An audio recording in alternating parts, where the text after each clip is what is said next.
इतिहास में कुछ लड़ाई ऐसी भी लड़ी गई जिन्होंने पूरी दुनिया को झकझोर के रख दिया। और वर्ल्ड वॉर 1 ऐसी जंग थी जिसमें यूरोप समेत एशिया और अमेरिका ने भी भाग लिया। इस वॉर को लड़ने के पीछे कई कारण थे, लेकिन इसका सबसे बड़ा कारण एक गोली बनी। वो गोली जिसने ऑस्ट्रो हंगेरियन के होने वाले राजा को हमेशा हमेशा के लिए गहरी नींद में सुला दिया। इस एक गोली ने अपना ऐसा असर दिखाया कि पूरी यूरोप का नक्शा ही बदल गया। लेकिन सोचने वाली बात यह है कि आखिर कैसे एक गोली के चलते पूरी दुनिया इस लड़ाई में शामिल हो गई। At the outbreak of the First World War, the government is worried about sensitive information being leaked to the enemy. Over 13 lakh Indian soldiers served overseas for the British during the First World War. But when the Germans started sinking American ships and American merchant seamen's lives were being lost, then that really forced America's hand. Over 9 million soldiers and an unknown number of civilians lost their lives. Empires crumbled, revolution engulfed Russia, and America rose to become a dominant world power. World war 1 को हम European war और great war जैसे नामों से भी जानते हैं। इस वॉर में मास डिस्ट्रक्शन को देखते हुए इसे ये सारे नाम दिए गए। वर्ल्ड वॉर 1 से पहले भी दुनिया में कई लड़ाइयां हुई थी, लेकिन इससे पहले कभी इतने बड़े लेवल पर करोड़ों लोगों की जान नहीं गई थी। ऐसा पहली बार हुआ था जब करोड़ों लोग बेघर हो गए और बड़े से बड़े देश टूट गए थे। लोगों का मानना तो यह भी था कि इस जंग के बाद दुनिया में कभी कोई इतनी बड़ी जंग नहीं होगी और इस जंग से यूरोप में जो भी टेंशन है वो भी खत्म हो जाएगी, जिस कारण इसे the war to end all wars का नाम भी मिला। लेकिन ऐसा हुआ नहीं। वर्ल्ड वॉर 1 ने दुनिया में एक और जंग का बीज बो दिया था।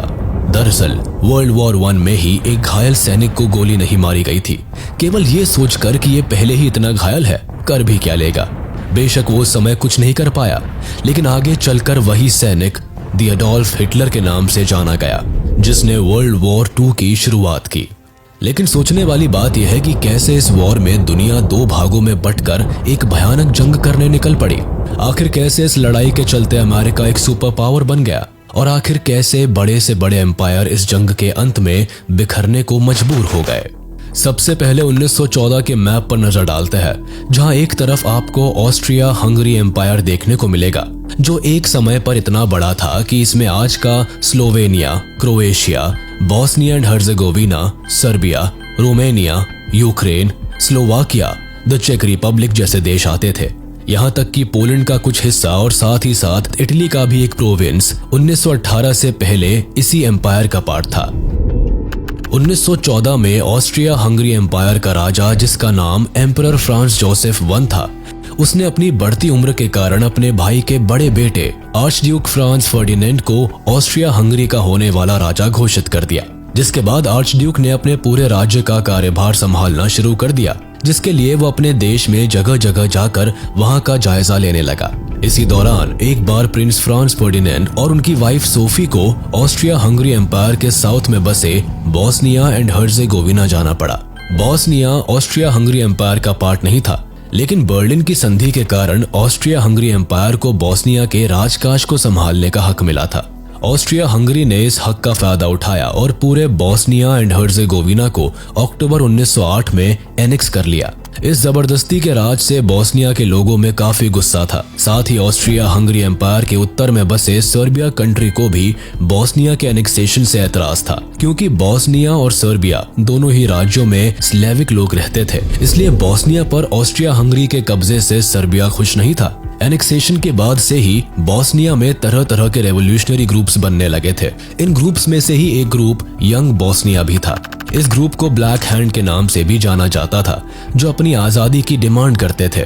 अब जैसे ही इस ग्रुप को अंदाजा हुआ कि प्रिंस फ्रांस फर्डिनेंड बोस्निया के दौरे पर आने वाले हैं, उन्होंने प्रिंस को जान से मारने का प्लान बना लिया। प्रिंस जब बोस्निया गए तो रास्ते में उसी ब्लैक हैंड ग्रुप के 19 साल के मेंबर गैवरिलो प्रिंसिप ने प्रिंस फ्रांस फर्डिनेंड और उनकी वाइफ सोफी पर गोली चला दी। जून 28, 1914 को 11:15 पर बोस्निया में ऑस्ट्रिया हंगरी के होने वाले राजा और उनकी वाइफ को सबके सामने मार दिया गया, वो भी एक 19 साल के लड़के के द्वारा, जिसका साथ सर्बिया ने दिया था। इसके बाद ऑस्ट्रिया हंगरी के chief of general staff Franz Graf Conrad von Hotzendorf और foreign minister Leopold Graf von Berchtold ने राजा को सजेस्ट किया कि इतना बड़ा हादसा होने के बाद हम आसानी से युद्ध में उतरकर खुलेआम सर्बिया पर कब्जा कर सकते हैं। हंगरी के राजा ने भी अपनी आर्मी चीफ की बात को एक्सेप्ट किया और सर्बिया को एक अनएक्सेप्टेबल अल्टीमेटम भेज दिया। इस अनएक्सेप्टेबल अल्टीमेटम में कई ऐसी शर्तें रखी गई थी जो एक स्वतंत्र देश के लिए मानना नामुमकिन था। इसमें पहली शर्त थी कि सर्बियन गवर्नमेंट दक्षिणी स्लेविक लोगों को यूनाइट करने के पॉलिटिकल कैंपेन से दूरी बना ले ताकि बॉस्निया ऑस्ट्रिया हंगरी का अधीन देश बनकर रह सके। चेतावनी में यह भी कहा गया था कि सर्बियन आर्मी एंटी ऑस्ट्रियन आंदोलनकारियों का साथ देना बंद कर दे और सर्बियन प्रेस और स्कूल बुक्स में ऑस्ट्रिया के खिलाफ एंटी ऑस्ट्रियन प्रचार करना छोड़ दे। इन सभी शर्तों में छठी शर्त कुछ यूं बनाई गई थी कि जिसे मानना सर्बिया के लिए बिल्कुल मुमकिन नहीं था। छठी शर्त में कहा गया था कि प्रिंस के हत्यारों के खिलाफ सीरियस इन्वेस्टिगेशंस चलाई जाए और इसमें ऑस्ट्रियन डेलीगेट्स को भी हिस्सा लेने का मौका मिल सके। साथ ही वोजिस्लाव टैनकोसिच और मिलान सिगानोविच जैसे सिविल सर्वेंट्स को अरेस्ट किया जाए जो हत्या की साजिश से जुड़े हुए थे। सर्बिया के सामने सबसे बड़ी चुनौती थी कि वो इस अल्टीमेटम का जवाब केवल 48 घंटों में दे। युद्ध की कोई चेतावनी नहीं दी गई थी, लेकिन ये साफ हो चुका था कि इस चेतावनी को ठुकराने का नतीजा डायरेक्ट वॉर हो सकती है, और हुआ भी कुछ ऐसा ही। 25 जुलाई को सर्बिया ने अपना रिप्लाई भेजा और सर्बिया के डिमांड्स ना मानने पर जुलाई 28, 1914 को ऑस्ट्रो हंगरी ने सर्बिया पर वॉर घोषित कर दिया। जब वॉर केवल दो देशों के बीच छिड़ा तो इसमें बाकी यूरोपियन और तो और एशियन कंट्रीज ने क्यों छलांग लगा दी।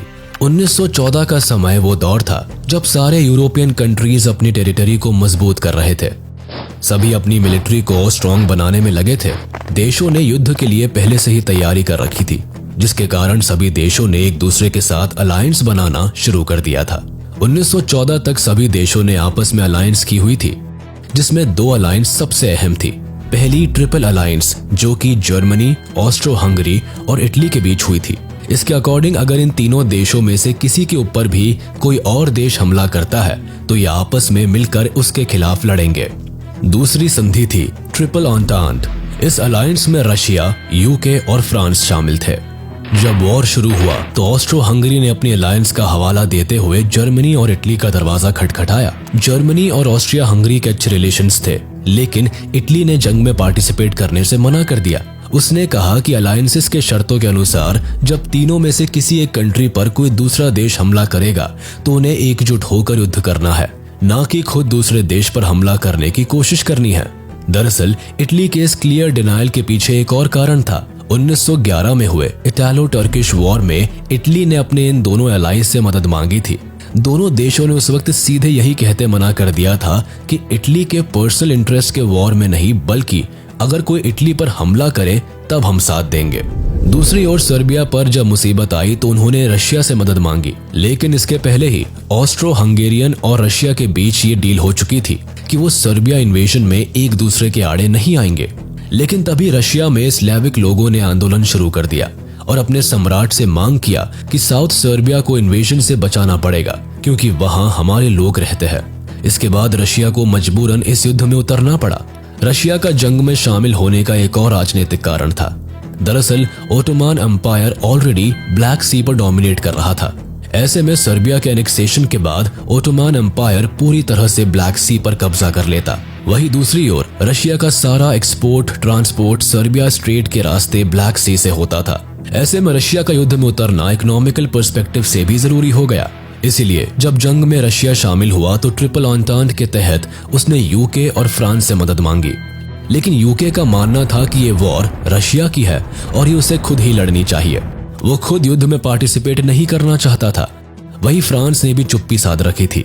फ्रांस के नॉन क्लियर जवाब से जर्मनी काफी टेंशन में था, क्योंकि अगर फ्रांस इस जंग में पार्टिसिपेट करता तो जर्मनी दोनों ओर से घिर जाता, जिससे उसके लिए जंग जीतना नामुमकिन हो जाता। इसलिए स्क्लीफन प्लान के हिसाब से जर्मनी ने फ्रांस पर हमला बोल दिया। मैप के हिसाब से देखें तो जर्मन एम्पायर रशिया और फ्रांस के बीच आता था। चूंकि रशिया एक बड़ा और ताकतवर देश था, इसीलिए इस प्लान के तहत जर्मन आर्मी को सबसे पहले फ्रांस पर हमला करना था ताकि उसे जीत लिया जाए। फिर जर्मनी अपनी पूरी मिलिट्री को मिलाकर रशिया पर धावा बोलकर उसे भी जीत लेगा और इस तरह जर्मनी यूरोप के एक बड़े भाग पर अपना कब्जा जमा लेगा। फ्रांस ने अपने और जर्मनी के बॉर्डर पर पहले से ही काफी हैवी मिलिट्री लगा रखी थी। उन्होंने फ्रांस पर हमला बोलने के लिए बेल्जियम के रास्ते को अपनाया। ऐसे में बेल्जियम जर्मनी को उनके देश में घुसने की इजाजत नहीं देता, जिससे जर्मनी बेल्जियम पर हमला कर देता है। यूके और बेल्जियम के बीच सालों पहले लंदन की संधि साइन हुई थी, जिसके अकॉर्डिंग अगर कभी भी कोई बेल्जियम पर हमला करेगा तो यूके उसकी मदद करेगा। तो बस एक तरफ यूके बेल्जियम के सपोर्ट में वॉर में शामिल हो गया और दूसरी तरफ जब रशिया ने देखा कि जर्मनी फ्रांस पर अटैक करने के लिए बेल्जियम को इन्वेड कर रहा है, तो दूसरी तरफ से रशिया ने जर्मनी पर अटैक कर दिया और इस तरह यूरोप का एक बड़ा हिस्सा युद्ध में उतर पड़ा।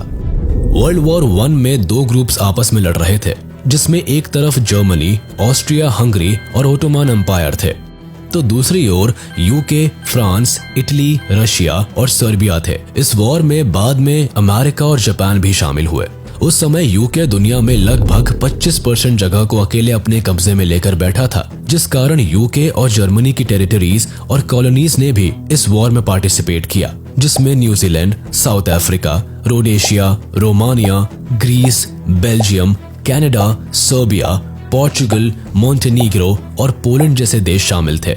इंडिया ने भी इस वॉर में पार्टिसिपेट किया था, क्योंकि उस समय इंडिया पर यूके का राज था, जिस कारण यूके ने अपने सोल्जर से भी ज्यादा इंडियन सोल्जर्स को वॉर में भेजा। वॉर के दौरान जर्मनी ने अपने सभी सबमरीन्स को पानी में उतार दिया था, जो यूके की नौसेना को उड़ाने का काम करने लगी। लेकिन गलती से जर्मनी ने यूके की एक ऐसी नेवल शिप को टारगेट कर दिया जिसमें अमेरिका के 128 पैसेंजर्स यूके से अमेरिका जा रहे थे और अटैक के कारण वो सभी मारे गए।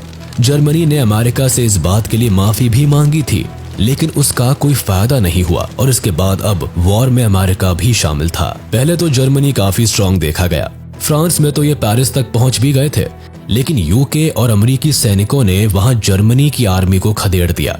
रशिया में वर्ल्ड वॉर 1 के आखिरी कुछ दिनों में काफी क्रांति होनी शुरू हो गई।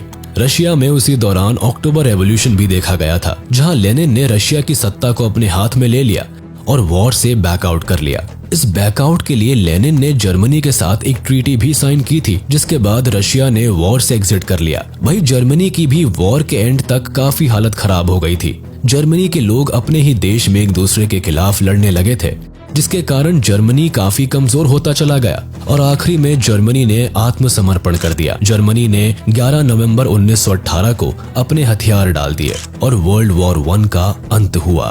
28 जुलाई 1914 से लेकर 11 नवंबर 1918 के बीच वर्ल्ड वॉर 1 लड़ी गई। 4 साल की लगातार लड़ाई ने कई देशों को खत्म कर दिया। वॉर के बाद हर तरफ लोगों की नजरों में एक खौफ देखने को मिला। हर तरफ केवल तबाही और धूल ही धूल थी। इस वॉर में कोई जीता, कोई हारा, लेकिन अपनों को दोनों तरफ के लोगों ने खो दिया था। यहाँ एक बात समझना जरूरी है कि सिर्फ अलायंस ही वर्ल्ड वॉर 1 का कारण नहीं था, बल्कि इस वक्त यूरोप में नेशनलिज्म, इंपीरियलिज्म और मिलिटरिज्म भी अपने चरम पर थे। राष्ट्रवाद होना तो कोई गलत बात नहीं थी, लेकिन यहाँ का नेशनलिज्म कुछ ऐसा था जहाँ राजा से लेकर प्रजा तक के मन में सिर्फ एक ही बात थी कि सिर्फ उनका देश महान है और अच्छा है, बाकी के सारे देश इंफीरियर है, निचले दर्जे के है। जहाँ इन देशों का मानना था कि पूरी दुनिया उन्हीं के महानता के नीचे रहे, सिर्फ उन्हें ही राज करने का हक है। अब राज करना ऐसे तो संभव था नहीं। अब एक एम्पायर की मिलिट्री से भी इन देशों को शांति नहीं मिली, तो इन्होंने दूसरे देशों के साथ मिलकर अलायंस बनाई, जो कि वर्ल्ड वॉर होने का सबसे बड़ा कारण बना। ना तो ये अलायंसेस होती और ना ही ये देश एक दूसरे पर वार करते। अलायंसेस की बात तो हम कर ही चुके हैं, अब बात करते हैं नेशनलिज्म की। नेशनलिज्म 1914 के समय में वॉर का एक बड़ा कारण था। वो ऐसे कि सभी देश सिविलियंस के मन में न्यूज़पेपर के जरिए ज्यादा से ज्यादा देश प्रेम जगाने की कोशिश कर रहे थे, जिससे लोग नेशनलिज्म की भावना से मिलिट्री ज्वाइन करे और वॉर में पार्टिसिपेट करे। उस समय नेशनलिज्म को इतना ज्यादा सपोर्ट किया जाने लगा कि घर घर से लोग आर्मी में भर्ती होने के लिए मोटिवेट होने लगे। नेशनलिज्म के कारण ही यूरोप के सारे देश वर्ल्ड वॉर 1 में अपने देश को पावरफुल दिखाने के लिए पार्टिसिपेट करते गए और वॉर और ज्यादा इंक्रीज होती गई। इंपीरियलिज्म का मतलब होता है अपने देश को और अपने देश की टेरिटरी को बड़ा करना। जिसके लिए 1914 के समय में पूरे यूरोप में अपने अपने देश को पावरफुल दिखाने के लिए सभी देश जगह जगह एनेक्सेशन करने लगे थे, जिससे जो हिस्सा कमजोर दिखता वो उसे अपने देश में शामिल करने के लिए उस पर कब्जा कर लेता। इस कब्जे के पीछे केवल अपने देश की टेरिटरी इंक्रीज करना नहीं, बल्कि कब्जा किए हुए देश की वेल्थ को लूटना भी आता था, जैसे ब्रिटेन ने किया था। ब्रिटेन ने भारत को सोने की चिड़िया के रूप में देखा और उस पर कब्जा कर लिया, जिससे भारत के पैसे और रिसोर्सेज से ब्रिटेन अपनी झोली भर सके। तो बस वर्ल्ड वॉर से पहले पूरे यूरोप की नजरें अफ्रीका और एशिया पर थी। सभी यूरोपियन देश अफ्रीका और एशिया के ज्यादा से ज्यादा हिस्से पर कब्जा करना चाहते थे, जिसमें सबसे ज्यादा आगे ब्रिटेन था। ब्रिटेन के पूरे दुनिया में उस समय सबसे ज्यादा कॉलोनीज थी, जिसके कंपटीशन में बाकी देश भी लगे थे। ये कंपटीशन भी आगे चलकर वॉर का एक बड़ा कारण बना, क्योंकि सभी देश आपस में कम्पीट करने में इतने मग्न हो गए थे कि वो किसी भी हद तक जाने के लिए तैयार थे। सभी देशों का अपनी देश की मिलिट्री को स्ट्रांग बनाना और आर्म्स रेस में पार्टिसिपेट करने का दौर 20th सेंचुरी में स्टार्ट हुआ और 1914 तक यूरोप में इस रेस का क्रेज सबसे ज्यादा देखा गया, जिसमें जर्मनी ने सबसे ज्यादा बढ़ चढ़कर हिस्सा लिया। 1914 तक जर्मनी ने अपने मिलिट्री को काफी स्ट्रांग बना लिया था, जिस कारण वर्ल्ड वॉर 1 में जर्मनी स्टार्टिंग में काफी स्ट्रांग दिखाई भी दिया।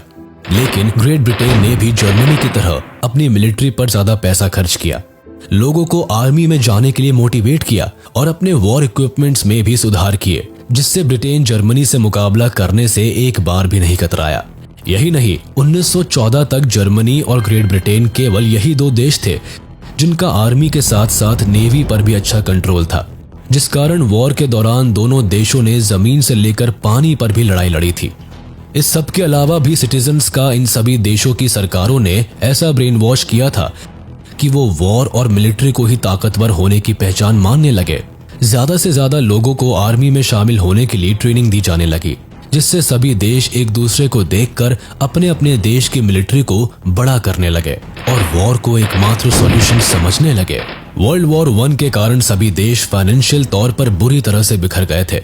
जंग में पार्टिसिपेट करने और उसे आखिरी तक लड़ने के खातिर सभी देशों का सरकारी खजाना खत्म हो गया था। सभी देशों ने अपने देश को बड़ा दिखाने के लिए देश की फिक्र किए बिना जंग में खूब पैसा लगाया, जिसमें सबसे ज्यादा जर्मनी और ग्रेट ब्रिटेन का नाम सामने आया।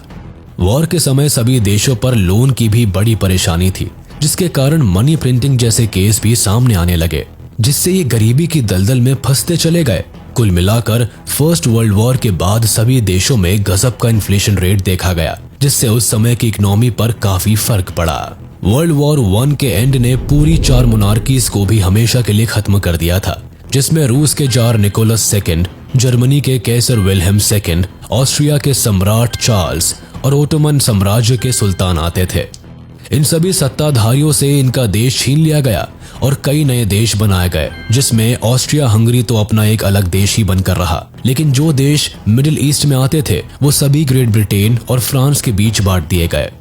बात अगर ओटोमन एम्पायर की करें तो इसे टर्की बना दिया गया। बाकी सभी टेरिटरीज और कॉलोनीज को आपस में जंग जीतने वाले देशों ने बांट लिया। वर्ल्ड वॉर 1 खत्म होने के बाद सोसाइटी पूरी तरह से चेंज हो गई। चाइल्ड बर्थ रेट कम होने लगी, जिसका मेन कारण था युद्ध में नौजवानों का शहीद हो जाना। इसके अलावा लोगों ने अपनी जमीनें खो दी और वो किसी और देश जाकर बसने के लिए मजबूर हो गए। लेकिन इस समय सबसे ज्यादा बड़ा चेंज औरतों के रोल में देखा गया।